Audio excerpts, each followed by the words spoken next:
boy. Good boy. How you doing, man? Huh? Oh, what's that? Getting him out. Having a great time like we always do. And I always say, loving what we doing what we love, and loving the dog, loving the journey, learning more about the dog, learning more about ourselves. And I say ourselves because anybody that truly love dogs and are truly, on this journey or on your journey, having dogs or whatever have you, whether you just have dogs and you chill around the house or you're out here and about, you know that it requires patience, especially when you're trying to teach them basic things of obedience or, just learning their personality, the things that they are, because you can have, 5 bull mastiffs or 5 Yorkshire Terriers or 5 whatever type of breed or whatever breeds you may have. Every single one of them is going to have different personalities. It takes patience to do this dog thing, and it's not to be rushed. They're learning as we go, and we get the best out of them as long as we continue to try to provide and put the best into them and loving them. He must have stepped on something. And loving them and treating them right and putting time, love, and effort. Come here, over here, and we'll get it out your foot. Putting time, love, and effort. Let me see your foot. Time, love, and effort into this dog thing here, and we just have to continue to do what we love and love what we do. I stepped on a bunch of little thorns out here in this grass. They're not even hard, but we just have to continue to do what we love and love what we do, and be patient in the journey. Come here. Come on, good boy. Get out of there. And be patient in the journey, and you'll start to get the best out of your dog. Your dog may not be, but you have to know what dogs you have, what your dog is capable of doing and not capable of doing. Some people go get a dog and want their dog to be able to do things that's designed for another breed of dog to do. Now, you do have dogs that are, freak of natures, but, know what you're getting, and get a breed of dog that fits you and your lifestyle. So many people like to go with the trends and so on and so forth. I'm not a person that care about trends. I can care less about a trend. I can care less about what everybody else is doing, what everybody else has. I focus on me and mine, and that's how I'm going to get where I'm striving to go. Without a doubt, I'm going to get there. I'm going to achieve all my goals because I'm only focused on what I'm doing. Do I see other people that are doing something similar to what I'm doing? And it inspires me, it motivates me. And I hope to one day get to meet those great individuals that are like-minded, like myself, that's on this dog thing, and loving dogs as it appears as much as I love dogs. And I'm not going to say that I want or I'm into every breed of dog, because I would be lying to say that.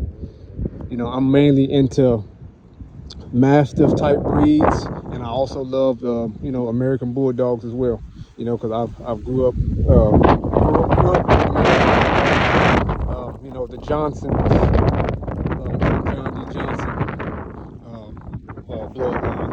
So I grew up with American Bulldogs. I grew up with Bull Mastiff. We've had a great number of Bull Mastiffs. I grew up with Carner Corsos. And we even had an American Pit Bull Terrier named Kane when I was a child as well. That was about, he didn't get no heavier than 55 pounds. I think the heaviest he ever gotten was probably 55, 56 pounds. He always stayed at 55, 56 pounds, all ripped up. We had papers on him, had a family tree as long as my arm. Kane, American Pit Bull Terrier, and he was actually from I guess you could say a show line. I could say, and reading I say that because when you walked him, he would always walk with his feet swinging up. You catch him standing at a distance or standing somewhere, he would always be posed up you know, and it just reminded me of when you see dog shows, how dogs are all posed up and so on and so forth. But you know, just getting the dog that fits you, and not worrying about what nobody else say, not worrying about what nobody else is doing, not trying to follow the trends of this celebrity have that dog. Because something we have to always keep in mind. Some people have certain type of dogs because they may be financially in a space, in a time in their life where they can afford to put everything into that dog as far as the professional training and so on and so forth. You go get a dog, for an example, like a Belgian Malinois, and you've never had experience with those dogs with that high of a drive, with that high in activity, and you fool around and go get one of those real bloodlines that's highly active. This has been going on in this bloodline, trained in bite work for generations and generations and generations, and you used to having, you know, something that's not on that caliber of drive. You may not know what you're getting yourself into, and you'll be setting the dog up for failure out the gate, setting the dog up to potentially end up in a shelter, end up on the side of the road, in somebody's field, in somebody's alley, abandoned, kicked out of the car, or even possibly deleted from this earth because you went and got something that you had no idea what you was getting yourself into because you seen it was trending on social media.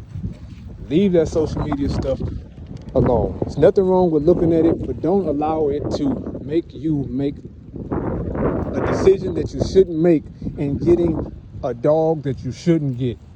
Some people, you know, I know another breed, the Presa Canarios, another breed that's kind of becoming popular. That's not a dog that's for everybody. That's a very dominant breed. And it's a dog that gets very big. Some of those dogs get 140, 150 pounds. You'll be getting something that you have no idea what you're getting. And it's a disservice to the dog. Even these dogs, even though they're more laid back and chill than a Presa Canario, or maybe even a Cane Corso, or maybe even a Dogo, they still are very large dogs. He's just a puppy. He's only 18 months old, well over 100 pounds. Last time he was weighed, he was a few months ago, he was 115 pounds. He's grown a lot since then, and that was just a few months ago. If I had to guess, I would say maybe he's 120, maybe 120 plus.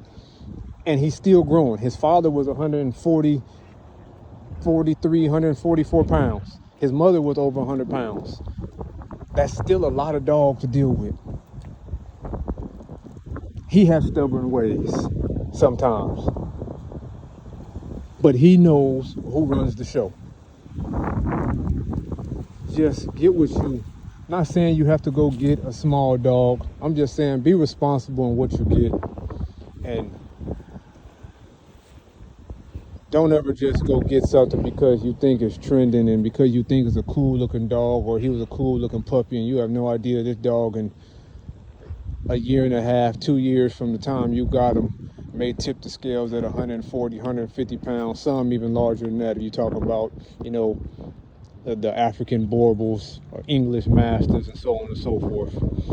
You know, just know what you're getting and be responsible. It's a disservice to the dog, and it's a disservice to yourself because you will be looked at as the bad guy when the dog is being mistreated or you bring the dog into a shelter. Anything